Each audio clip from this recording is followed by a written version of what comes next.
higher in aircon, window type inverter, E14 error, fan motor failure ng evaporator ng E14.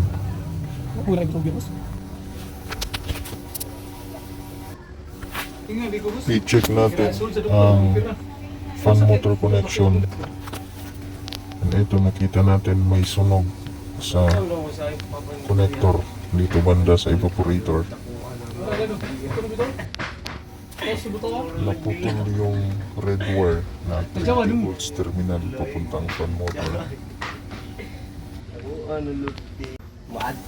Ang gagawin natin, patuloy natin yung socket at i-direct natin i-connect nakahinang tigi-isa para sure. Then testing na natin.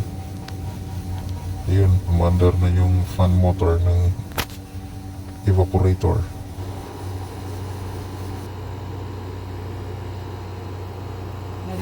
Ayun, umandar na ang compressor, pati fan motor. Nag-normal na ang unit. At testing natin para ma-sure na okay na.